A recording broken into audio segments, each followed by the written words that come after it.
missionaries from Syria went down to what then was referred to as the Kingdom of Aksum, which is in modern-day Ethiopia, and they brought with them a whole host of literature. Earth have never opened, never heard named, and would not recognize if you handed it to them. Is not a rewritten Bible. Is not a forgery, a hoax, or a modern invention wrapped in old language to sound convincing.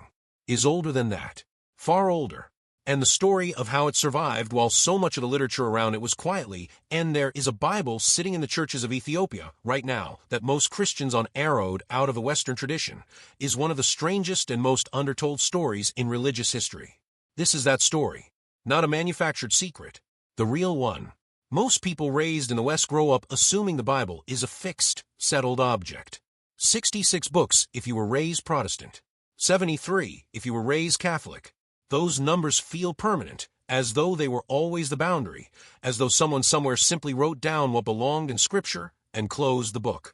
That is not what happened. The biblical canon, the official list of which books count as Scripture, was assembled slowly, unevenly, and differently in different parts of the ancient Christian world.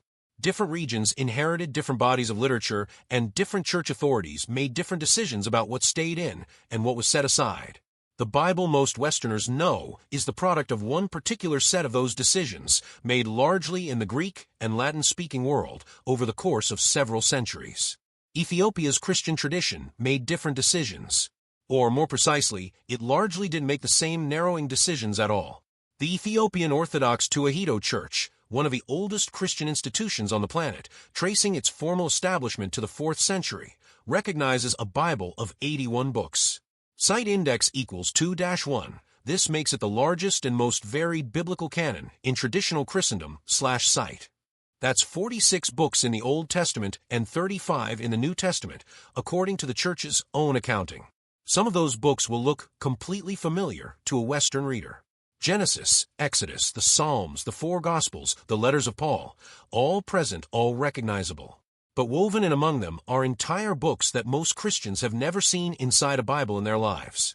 Books like 1 Enoch, the Book of Jubilees, 3 books called Maccabean, sometimes referred to as the Ethiopian Maccabees, though scholars are careful to note they're entirely different works from Maccabees books known in Catholic and Orthodox traditions elsewhere.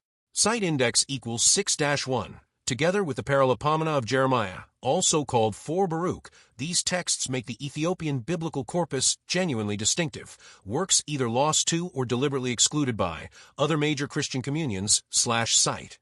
That word excluded is worth sitting with. These books were not unknown to the early Christian world. They circulated widely. They were read, copied, and in some cases treated as scripture by early Christian communities across the Mediterranean and the Near East. Over the centuries that followed, church authorities in the Greek and Latin-speaking world gradually moved away from treating them as canonical. Ethiopia, isolated by geography and by its own distinct theological and political history, simply never went through that same narrowing process with the same books. That is the honest version of the Bible they didn't want you to read. It isn't a conspiracy. It's a divergence, 2 branches of the same ancient tree that grew in different directions because they were never pruned by the same hand. Even the number 81 turns out to be more interesting and stranger than it first appears. Site index equals 6-1. Ethiopian canon formation never happened through a single ratifying council the way Western tradition likes to imagine its own canon forming. Instead, it was diffuse, shaped by ecclesiastical practice, monastic libraries, and canon lists embedded in works like the Synodos, a collection of church order texts, and the Fethanagast, a legal code that also functioned as a canon list/site. Here's the strange part. Site index equals 6-1. The Fethanagast states plainly that the canon contains 81 books, and then only actually lists 73 of them by name/site. Ethiopian scholars, generation after generation, work from the assumption that 8 additional texts must belong to fill that gap, and different scholarly traditions have proposed different candidates for what those 8 books should be. The number 81 has functioned, in other words, less like a locked inventory and more like a target that later scholarship kept trying to complete. It's a canon that announces its own size before finishing its own list, which tells you something about how differently canon and authority work in this tradition compared to the West's instinct for tidy, closed catalogs. It's also worth clearing up a piece of internet confusion here, because it comes up constantly in searches about this topic. You'll frequently see people asking about an 88-book Ethiopian Bible. Site index equals 4-1. That larger number isn't a separate, more complete version of the canon. It comes from including additional liturgical and ecclesiastical texts, the synodos, the Clementine writings, the Didascalia, which are deeply revered by the Church and used constantly in worship and teaching, but which are cataloged differently from the core 81 canonical books/site. Depending on how a given scholar or publisher chooses to group or split those supplementary texts, the count drifts upward. The 81 book canon remains the Church's own official reckoning. To understand why Ethiopia ended up the keeper of this material, you have to understand how old and how independent Ethiopian Christianity actually is.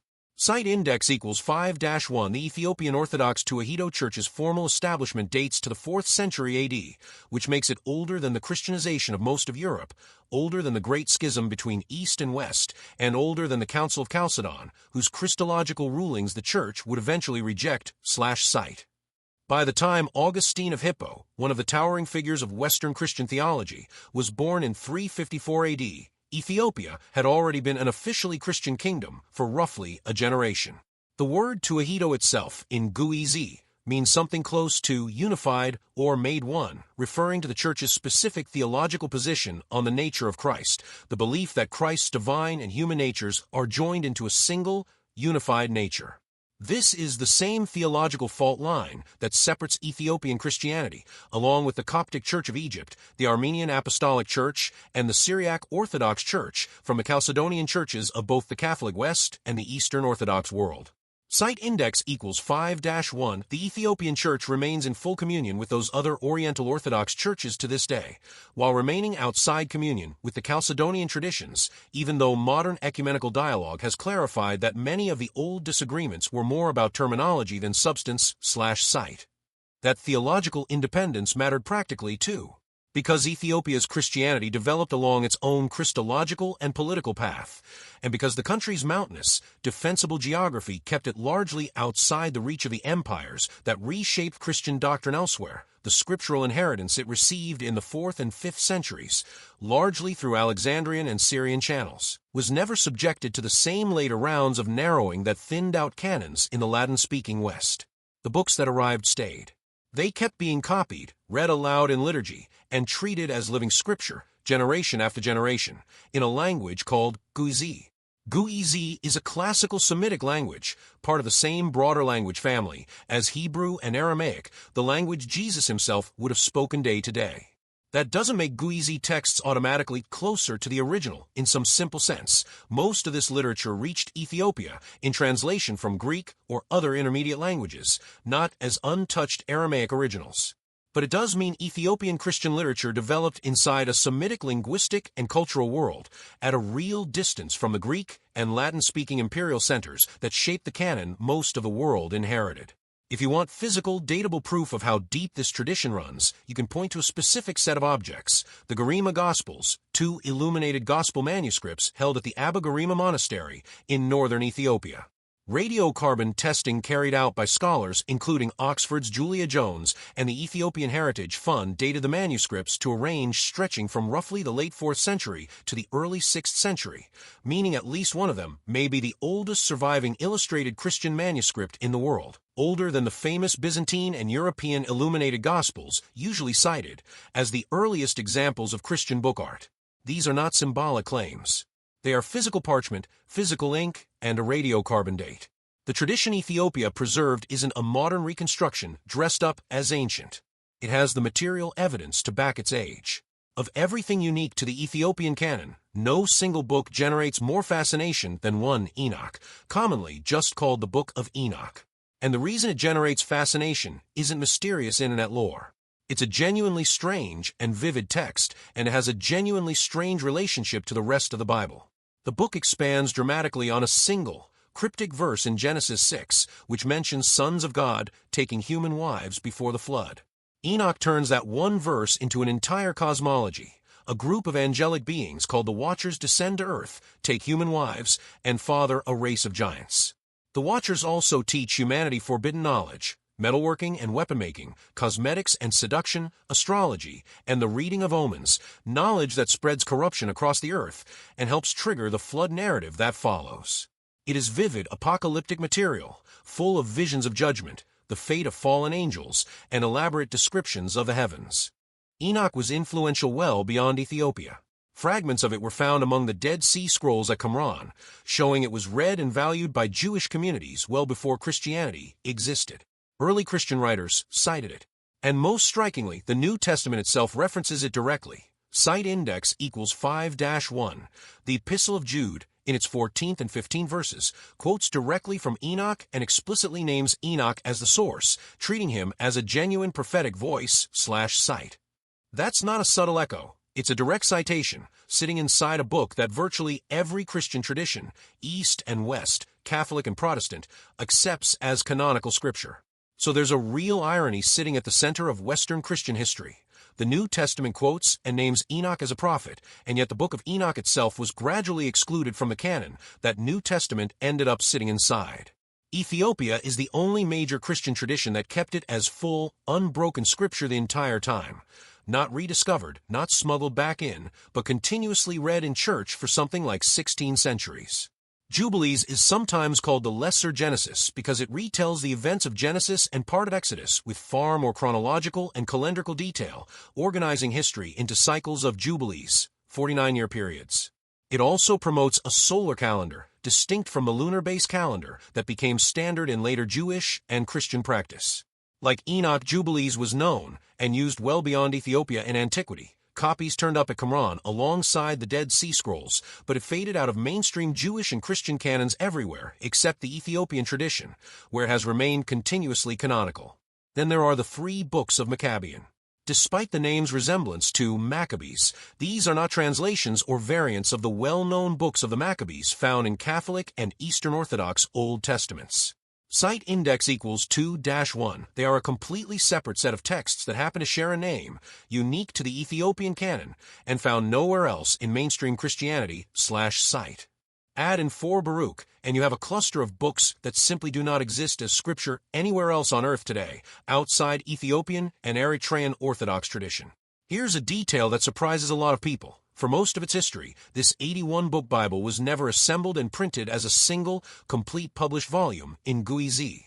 Site index equals 8-1. According to Ethiopian Orthodox Tewahedo Church Television, the full 81-book canon was only released together in Guizi as a complete published Bible on March 19, 2022/site, despite individual books and partial translations having existed in manuscript form for well over 1,000 years before that.